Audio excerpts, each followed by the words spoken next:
In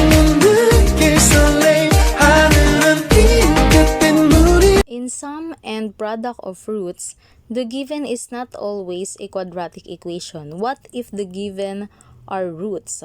Like in this example, the roots are -9 and 2. How are we going to get the sum, the product, and the quadratic equation? Okay, so here are the solutions. So in finding the equation, the quadratic equation, we have a standard form that we're going to use, which is x squared minus the sum of roots times x plus the product of roots equals 0. So that is the standard that we're going to use. Okay, the standard or the formula or the form that we're going to use to get the quadratic equation given the roots. So let us now substitute. X squared minus the sum of roots is r sub 1 plus r sub 2 times x plus the product of roots is r sub 1 times r sub 2 equals 0. So what is your r sub 1 plus r sub 2? Your r sub 1 is -9. Your r sub 2 is +2. So you're going to add what is -9 plus 2? It is -7. That's why we write here -7. Okay. How about the product? R sub 1 times R sub 2. So we have to multiply -9 and +2. -9 times +2 is -18. Okay, that's why we write here -18 equals 0. Now, multiply negative times negative, positive. That's why positive 7x. Okay, so we have bring down x squared plus 7x.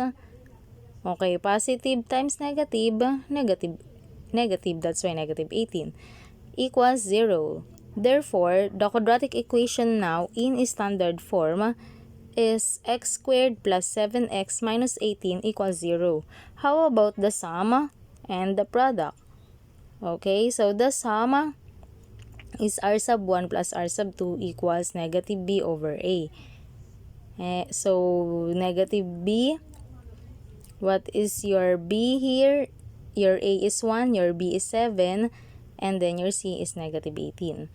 So we have a negative, write the formula which is negative, and then the value of b which is 7 over 1, the value of a which is 1. -7 over 1 is -7, or just like what I've said a while ago, you can just add the two roots since we have already roots given. So -9 plus 2 is -7. So we got the same answer. Still, the sum of the roots is -7. Okay, now, how about in product? So we have r sub 1 times r sub 2 equals c over a.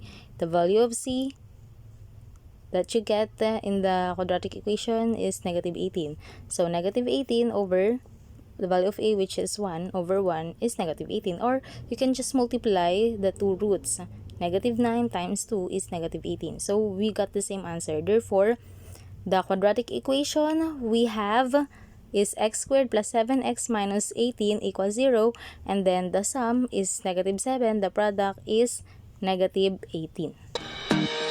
What if the given now are the sum of roots and the product of roots? Let's say, for example, the sum of roots is 6. The product of roots is -10. How are we going to find the quadratic equation? Okay, like what we have learned a while ago, we have to write the form, which is x squared minus the sum of roots times x plus the product of roots equals 0.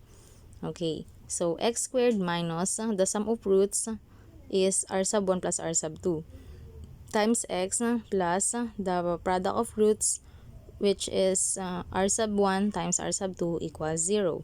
So what is the sum of root r sub 1 and r sub 2? is 6. So the sum is already given. So that's why we write 6. And then write the x plus the product of roots, which is negative 10. So that is also given. So we write negative 10 here equals 0. So calculate x, bring down x squared, and then negative times 6 times x is negative 6x minus 10, because positive times negative is negative, so negative 10.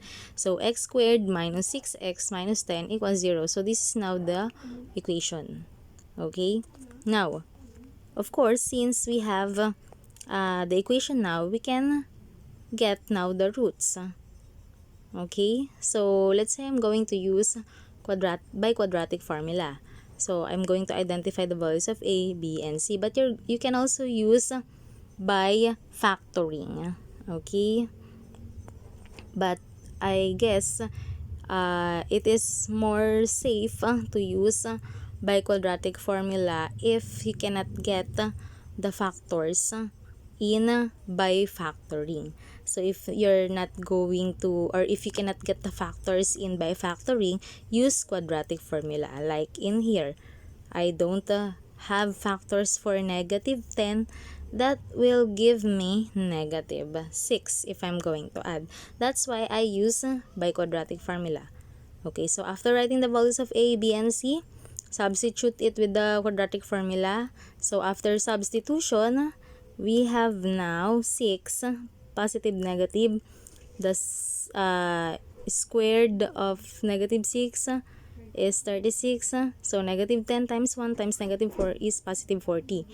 So 36 plus 40 is 76. Okay, we have now 6 positive negative square root of 76. Of course, we don't have an exact root, or we cannot also simplify the square root of 76. That's why I just write square root of 76 over 2. Now, 6 and 2 can be simplified. So, I simplify it by dividing both sides by 2. So 6 divided by 2, or 6 divided by 2 itself is 3. So this is 1. Now we have the value of x, which is 3 positive negative square root of 76. We're not going to write over 1 anymore because this is considered as a whole number. So we're not going to write over 1. Okay, so now since we have one positive square root of 76 and the other one is negative square root of 76, therefore we can say that the roots now are 3 plus square root of 76 and 3 minus square root of 76. Okay, and then the equation of course that we get from before is x squared minus 6x minus 10 equals 0.